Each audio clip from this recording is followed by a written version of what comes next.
మీ business ఏదైనా మీ ఊర్లో promotion చేయాలంటే అది సుమన్ టీవీతోనే సాధ్యం. ఇప్పుడే సంప్రదించండి. మనీ ఎరవేసి మనిషి రక్తం తాగుతున్న బెట్టింగ్ యాపులు. Ban betting. నమస్తే, వెల్కమ్ టు సుమన్ టీవీ. నేను మీ త్రివేణి. ప్రస్తుతం మనం రాఘవేంద్ర ఫార్మసీ కాలేజ్లో ఉన్నాం. నా పేరు చిరంజీవి. నేను మా రైపర్ కాలేజీలో అసిస్టెంట్ ప్రొఫెసర్గా వర్క్ చేస్తున్నాను. అట్లాగే నేను పిహెచ్డి చేస్తున్నాను మణిపాల్ యూనివర్సిటీ కింద. సో ఇప్పుడు బాగా ట్రెండ్ అవుతున్న టాపిక్, ఎక్కువ మంది ఫేస్ చేస్తున్న ప్రాబ్లం వచ్చేసరికి ఈ బెట్టింగ్ యాప్స్ మెయిన్. సో దీంట్లో చదువు లేని వాళ్ళే కాదు, చాలా మంది చదువుకున్న వాళ్ళు, ఈవెన్ పెద్ద పెద్ద చదువులు చదువుకున్న వాళ్ళు, అంటే డబ్బుకి ఆశపడని కాదు, డబ్బు అందరికీ అవసరమే. కానీ కొంతమంది ఏం చేస్తున్నారంటే, ఒకటి మనం బాగా గుర్తుపెట్టుకోవాల్సింది ఏమంటే, ఎవరు డబ్బులు మనకి ఊరికే ఇవ్వరు. ఫస్ట్ థింగ్, ఎవరికైనా డబ్బు వాడికి లాభం ఉందంటే ఇస్తారు. సపోజ్ మనం వ్యాపారం చేసినప్పుడు వాడికి 100 రూపాయలు లాభం వచ్చిందంటే, మనం ఏమైనా ప్రమోట్ చేసిన దానికి 10 రూపాయలు మనకి ఇస్తే అది బిజినెస్, అది నార్మల్గా జరిగేది. కానీ ఇప్పుడున్న సొసైటీలో ఏమంటే, ఈ సోషల్ మీడియా యాప్స్ ఎక్కువైపోయి వాళ్ళకి మెయిన్ ఏం కావాలి, ఫాలోవర్స్ కావాలి. ఫాలోవర్స్ పెరిగారంటే వాళ్ళకి ఆటోమేటిక్గా వ్యూస్ ఎక్కువ పెరిగితే వాళ్ళకి డబ్బులు వాళ్ళు వస్తాయి. కానీ వాళ్ళు ఫాలో అయినందుకు వాళ్ళు కొంచెం గిఫ్ట్లు ఇస్తున్నట్టు, సో మా ఫాలోవర్స్ని ఒక లిస్ట్ ప్రిపేర్ చేస్తారు. సో ఫాలోవర్స్కి ఒకటి ఏదన్నా ఇట్లా ఏదో గేమ్ ఆడి ఏదో ఒకటి చేసి ఎవరికైతే అది అలాట్ అవుతుందో వాళ్ళకి గిఫ్ట్, వాళ్ళట్లో ఫాలోవర్స్ని పెంచుకోవడానికి. వన్స్ ఫాలోవర్స్ పెరిగారనుకోండి, దాని తర్వాత వాళ్ళు బెట్టింగ్ యాప్స్ని ప్రమోట్ చేసి, ఈ బెట్టింగ్ యాప్స్లో జస్ట్ ఫస్ట్ ఏం చేస్తారు, బెట్టింగ్ యాప్స్ మనకు ఒక 100 రూపాయలు, 200 రూపాయలకి, 300 రూపాయలకి మనకు వస్తాయి. నిజంగానే అకౌంట్ క్రియేట్ చేస్తారు. సో మన డేటా అంతా వాళ్ళకి వెళ్ళిపోతుంది, మన అకౌంట్స్ డీటెయిల్స్ అవి వాళ్ళకి వెళ్ళిపోతాయి. దాని తర్వాత ఏం చేస్తారంటే, రియల్గా ఎక్స్పీరియన్స్ అయింది ఒకటి చెప్తాను. సో వాళ్ళు ఏం చేశారు, ఫస్ట్ ఫ్రీగానే ఒక 300 రూపీస్ మీరు ఇంతమందికి ఫాలో చేసినప్పుడు, ఇంతమందికి షేర్ చేసినప్పుడు ఒక 100 రూపీస్, 300 రూపీస్ నిజంగానే వాళ్ళు క్రియేట్ చేస్తారు. తర్వాత ఏం చేస్తారంటే, సో మీరు ఫర్దర్ లెవెల్కి ఇంప్రూవ్ అవ్వాలంటే మీరు 100 రూపీస్ పే చేస్తే మీకు ఇంకో 50 క్లిక్స్ ఇస్తాము. ఆ 50 క్లిక్స్ క్లిక్ చేస్తే మీకు ఇంకో 2000, 3000 అట్లా ఆఫర్ చేస్తారు. సో అట్లా ఒక లెవెల్, 2 లెవెల్స్ దాకా బాగానే ఇస్తారు డబ్బులు. 3వ లెవెల్కి ఏం చేస్తారు, ఈసారి మనకి డబ్బులు వస్తున్నాయి కానీ నమ్మకం కుదిరించి తర్వాత మళ్ళీ ఈసారి 10,000, 20,000 ట్రాన్స్ఫర్ చేయమని చెప్తారు. సో ఇలా చదువుకున్న వాళ్ళు కూడా చాలా మంది దీనికి ఫస్ట్ వాళ్ళు ఒక 100 రూపాయలు, 200 రూపాయలు ఇచ్చి తర్వాత లక్షల్లో క్యాష్ చేసుకుంటున్నారు. సో ఇలాంటి వాటిని కూడా పరిగణలోకి తీసుకొని, ఈవెన్ చదువుకున్న వాళ్ళైనా సరే ఇలాంటి సొసైటీలో జరిగేవన్నీ చూసుకొని ఈ సోషల్ మీడియా యాప్స్ కానివ్వండి, దీంట్లో ఇన్వెస్ట్ చేయాలంటే కొంచెం చూసి చేసుకోమని చెప్తారు. సుమన్ టీవీకి ధన్యవాదాలండి. ఎందుచేతనంటే ఈరోజు సమాజంలో ఈ బెట్టింగ్ యాప్స్ పైన చాలా చర్చ జరుగుతూ ఉంది. ముఖ్యంగా ఈ విద్యార్థులు, యువతకు ఈ బెట్టింగ్ యాప్స్ పైన అవగాహన కల్పించాలి. ఎందుచేతనంటే మన దేశం వ్యవసాయక దేశం. తల్లిదండ్రులు ఎంతో కష్టపడి తమ పిల్లల్ని ఉన్నత చదువుల కోసం వాళ్ళు అంత డబ్బును ధారపోస్తూ ఉంటే, ఈరోజు పిల్లలు అంటే విద్యార్థులు ఈ బెట్టింగ్లకు ఆకర్షితులయ్యి తమ ఎంతో ఉజ్వలమైన జీవితాన్ని నాశనం చేసుకుంటున్నారు. కాబట్టి ఈ బెట్టింగ్ యాప్స్ వల్ల ఎటువంటి దుష్ప్రయోజనాలు ఉన్నాయనేటువంటి విషయాలు పాఠ్యాంశాల్లో చేర్చితే చాలా ఉపయోగకరం ఉంటుందని నా అభిప్రాయం. ఎందుకంటే ఈరోజు యువత తొందరగా అనేక చెడు వ్యసనాలకు ఆకర్షితులవుతున్నారండి. ఈ బెట్టింగ్ యాప్స్ కానివ్వండి, గంజా కానివ్వండి, ఇంకా ఇంకా చాలా దుర్వ్యసనాలకు లోనయ్యి తమ ఉజ్వలమైన భవిష్యత్తును పాడు చేసుకుంటున్నారు. కాబట్టి ఇటువంటి కార్యక్రమాలను కోసం జాగృత చేయడం కోసం అవేర్‌నెస్ ప్రోగ్రామ్స్‌ని అన్ని కళాశాలలో నిర్వహించి యువతను మంచి మార్గంలో తీసుకొని పోవడానికి అందరూ ప్రయత్నం చేయాలి. కేవలం ప్రభుత్వమే కాదు, స్వచ్ఛంద సేవా సంస్థలే కాదు, తల్లిదండ్రులు కూడా తమ పిల్లలపైన ఒక కన్ను వేసి వాళ్ళు ఎక్కడ పోతున్నారు, ఎలా చేస్తున్నారు, ఎలా చదువుతున్నారు అనేటువంటి బాధ్యత అందరూ తీసుకుంటేనే మన గాంధీజీ గారు కలలు కన్నటువంటి మంచి స్వరాజ్యాన్ని మనం ఏర్పాటు చేసుకోవడానికి అవకాశం కలుగుతుందని నా అభిప్రాయం. ఈరోజు మనం బెట్టింగ్ గురించి చెప్పడానికి వచ్చినాము. ఈరోజు మేము స్టూడెంట్సే. మామూలుగా మెయిన్ బెట్టింగ్ యాప్స్ అనేది టార్గెట్ చేసే స్టూడెంట్స్ని. స్టూడెంట్స్ ఫస్ట్ ఎట్లా అడిక్ట్ అవుతున్నారు బెట్టింగ్ యాప్స్ కోసం అంటే, స్టూడెంట్స్ వాళ్ళ ఫ్రీ టైంలో ఎంటర్టైన్మెంట్ కోసం అని జస్ట్ ఎట్లుంటుందో ఆడదామా ఎంటర్టైన్మెంట్ కోసం అని వెళ్తున్నారు. దానిలో easy amount, easy money gaining అనేది నేర్చుకొని మనీ అర్న్ చేయాలని అనుకొని వాళ్ళు ఎక్కువ అమౌంట్ చేయాలని ఇంకా ఎక్కువ ఇన్వెస్ట్ చేస్తా ఇంట్లో వాళ్ళకి చెప్పకుండా దానిలో ఇరుక్కుపోయి ఎక్కువ అప్పులు చేసేసి ఇంట్లో చెప్పుకోలేక వాళ్ళు సడన్గా కోవడము, అవి ఇంట్లో చెప్పుకోలేక వాళ్ళ టెన్షన్స్ చెప్పుకోలేక ఉన్న అమౌంట్ మొత్తం బెట్టింగ్ యాప్స్‌లో పెట్టడము. అట్లా చేయడం వల్ల యూత్ అనేది ఎక్కువ చేసుకుంటున్నారు. ఈ బెట్టింగ్ యాప్స్ మెయిన్‌గా స్టూడెంట్స్, యూత్‌కే అవుతుంది. అది జరగడం వల్ల ఏమంటే నెక్స్ట్ జనరేషన్ అనేది తగ్గిపోతుంది. ఈ బెట్టింగ్స్ యాప్స్ అనేది ఆగిపోవడం వలన స్టూడెంట్ ఒక స్కిల్ డెవలప్‌మెంట్ పెరుగుతుంది. అట్లనే ఫ్యూచర్ ఇండియా, ఫ్యూచర్ కోసము స్టూడెంట్ అనేది చాలా కష్టపడతాడు. ఈ బెట్టింగ్ యాప్స్ ఏమంటే ఈజీ మనీ గెయినింగ్ అన్నమాట. ఈజీ మనీ గెయినింగ్ ఎట్లా అంటే ఏం చేయకుండానే చేతిలో నుంచి డబ్బులొస్తుంటాయి. ఆ డబ్బులు తీసుకొని స్టూడెంట్స్ ఏం చేస్తారు?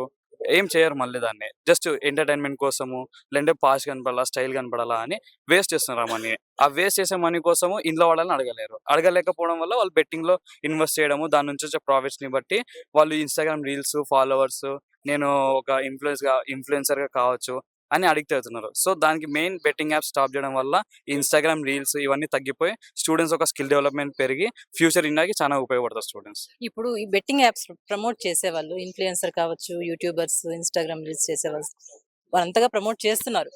ఫర్ ఎగ్జాంపుల్ ఎవరైనా అందులో ఇన్వెస్ట్ చేసిన వాళ్ళు ఒక అబ్బాయి గాని, అమ్మాయి గాని చనిపోయిన తర్వాత వాళ్ళెవరు కూడా మన దగ్గర రావడం లేదు. ఆ టాపిక్ డిస్కస్ చేయడం లేదు. కరెక్ట్ కదా? ఓకే. సో, ఇది ఎంతవరకు నిజం అంటారు? వాళ్ళు ఇన్‌ఫ్లుయెన్సర్ ఎట్లా అంటే వాళ్ళు బెట్టింగ్ ద్వారా డబ్బులేం సంపాదించరు మేడం. వాళ్ళు ఎట్లా అంటే వాళ్ళు ఆల్రెడీ రీల్స్ ఏసి కంటెంట్ చేసుకొని ఏదో చేసుకొని వాళ్ళు ఆల్రెడీ ఒక ఇన్‌ఫ్లుయెన్సర్ స్టేజ్‌కి వచ్చినారు. వాళ్ళకేం చేస్తారంటే ప్రైవేట్ బెట్టింగ్ యాప్స్ అనేది మేము ఇంత అమౌంట్ ఇస్తాము. మీరు జస్ట్ ఒక వీడియో 30 సెకండ్స్ వీడియో చేయండి అని చెప్తారు. ఆ 30 సెకండ్స్ వీడియో వాళ్ళకేమీ కాదు కదా! వాళ్ళకి అమౌంట్ ఇస్తున్నాం కాబట్టి వాళ్ళు చేస్తారు. ఆ 30 సెకండ్స్ వీడియోని స్టూడెంట్స్ ఏం చేస్తారంటే ఎక్కువ రీల్స్ అవన్నీ చూడడం ద్వారా వాళ్ళు ఎక్కువ ఓకే. ఇతనే చెప్పినాడు, ఇంత కంటెంట్ చెప్పినాడు, ఆ మాట చెప్పినాడు అంటే ఫేవరెట్ ఇటు యాక్టర్ ఆ! అంటే ఫేవరెట్ యాక్టరో చెప్పడం లేకపోతే ద్వారా ఫేవరెట్ వాళ్ళు ఓకే ఇన్‌ఫ్లుయెన్సర్. చెప్పినా అంటే ఏదో కంటెంట్ ఉంటది చూద్దామని జస్ట్ ఒక 100 రూపీస్ నుంచి స్టార్ట్ చేస్తారు. పోను ఏమైతుందంటే ఈజీ అమౌంట్ వస్తుంది అని చెప్పినట్టు అడిక్ట్ అయిపోతారు. అడిక్ట్ అయిపోయి నేను ఇంకా బెట్టింగ్ యాప్ ప్రమోట్ చేద్దాము, నాకు డబ్బులొస్తున్నాయి గదా! అని రీల్స్ చేయడము. అంటే డైవర్స్ అయిపోతది. ఒక ఎంటర్‌టైన్‌మెంట్ అని తీసుకునేది వాళ్ళు పర్సనల్‌గా తీసుకొని అంత అమౌంట్ ఇన్వెస్ట్ చేసి లాస్ట్‌కి అవి ఇంట్లో వాళ్ళకి చెప్పుకోలేరు, బయట వాళ్ళకి చెప్పుకోలేరు. Friends amount ఇయ్యలేరు. స్టూడెంట్స్‌కి ఎవరిస్తారు అమౌంట్? ఇస్తే పాకెట్ మనీకి ఇస్తారు. లేదంటే ఎడ్యుకేషన్ పరంగా ఇస్తారు. ఇట్లా స్టైల్‌కి, వాళ్ళ ప్యాషన్‌కి అట్లా పాకెట్ మనీ అయితే ఎవరు ఇయ్యరు. సో, వాళ్ళు ఎక్కువ అప్పు చేయడం వల్ల ఎవరు చెప్పుకోలేక వాళ్ళు లాస్ట్ వెళ్తున్నారు. ఓకే. ఇప్పుడు మొత్తం మన మీరు ఏం సలహా ఒక మంచిగా చెప్పండి. సలహా చెప్పండి. యూత్ ఫ్రీ టైమ్‌లో ఉన్నప్పుడు ఈ ఇన్‌స్టాగ్రామ్ రీల్స్ కాకుండా కనీసం ఫ్రెండ్ సర్కిల్‌లోన కూర్చొని ఒక కమ్యూనికేషన్ డెవలప్ చేసుకోవాల. ఈ రీల్స్ అంటే సెల్ ఫోన్స్ పక్కన పెట్టేసి ఒక కమ్యూనికేషన్, ఒక ఫ్రెండ్ సర్కిల్ ఒకప్పుడు ఫోన్స్ ఇవేం లేవు గదా!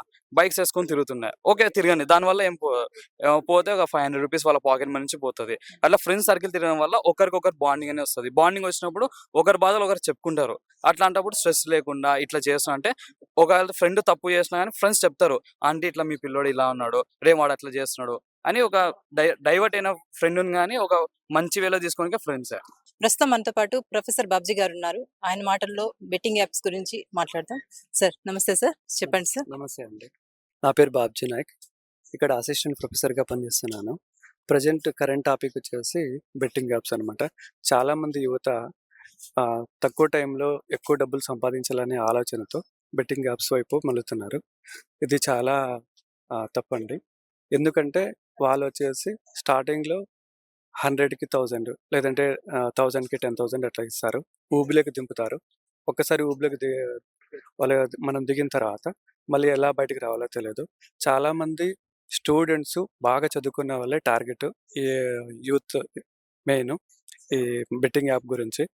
ఈ బెట్టింగ్ యాప్స్ యొక్క మెయిన్ టార్గెట్ వచ్చేసి బాగా చదువుకున్న వాళ్ళే. ఎందుకంటే వాళ్ళు మనీ లాస్ అయితే ఎవరికీ చెప్పుకోలేరు. పేరెంట్స్‌కి చెప్పుకోలేరు, ఫ్రెండ్స్‌కి చెప్పుకోలేరు. సో, వాళ్ళు నెక్స్ట్ ఏంది ఎవరికీ చెప్పుకోకుండా వీళ్ళు ఎప్పుడైతే మనీ ప్రెజర్ చేస్తుంటారో ఆటోమేటిక్‌గా తీసుకుంటారు. దానివల్ల వాళ్ళ పేరెంట్స్ చాలా లాస్ అయితారు. సో, యూత్‌కి చెప్పేదేంటంటే వాళ్ళు డిస్క్లైమర్ గూడా ఇస్తారు. డిస్క్లైమర్ అనే కాకుండా మీరేం చేయాలంటే ఈ బెట్టింగ్ యాప్స్ గురించి ఎవరు ఆలోచించకూడదు.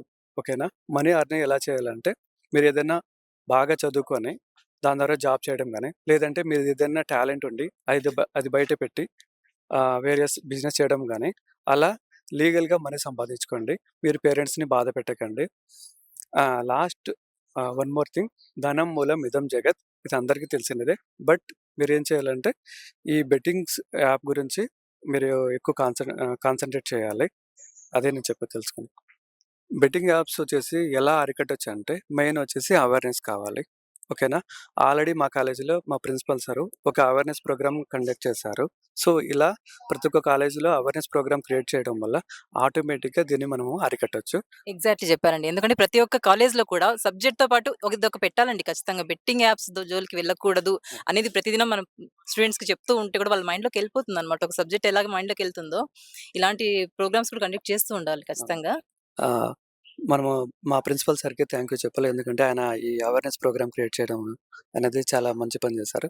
కరెక్ట్‌గా చెప్పారు సార్. ఇప్పుడు యువత ఎక్కువగా వచ్చేసి ఈజీగా మనీ ఎర్న్ చేసే విధానాన్ని చూసుకుంటున్నారు. ఎందుకంటే కష్టపడి పని చేద్దాము, డబ్బు సంపాదిద్దాం అనడం కాకంటే, ఇప్పుడు ఎక్కువగా ఈజీగా ఎలా మనీ వస్తుంది అని ప్రతి లింక్స్ వస్తున్నాయి కదండీ! ఇప్పుడు ఈజీగా లింక్ ప్రెస్ చేస్తే మనకి అమౌంట్ పడుతుంది అనంగానే చాలా వరకు యువత చదువు పైన కాన్సంట్రేషన్ కంటే కూడా ఎక్కువ బెట్టింగ్ యాప్స్ పైన ఉన్నారు. ఎందుకంటే ఒకరు చెడిపోవడం కాకుండా పక్కన ఉన్న ఫ్రెండ్స్‌ని కూడా చెడగొట్టేస్తున్నారు.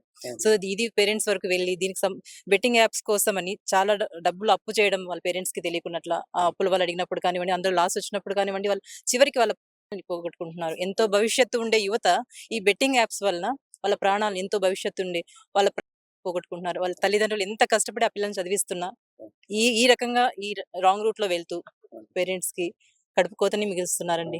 చాలా చక్కగా చెప్పారు.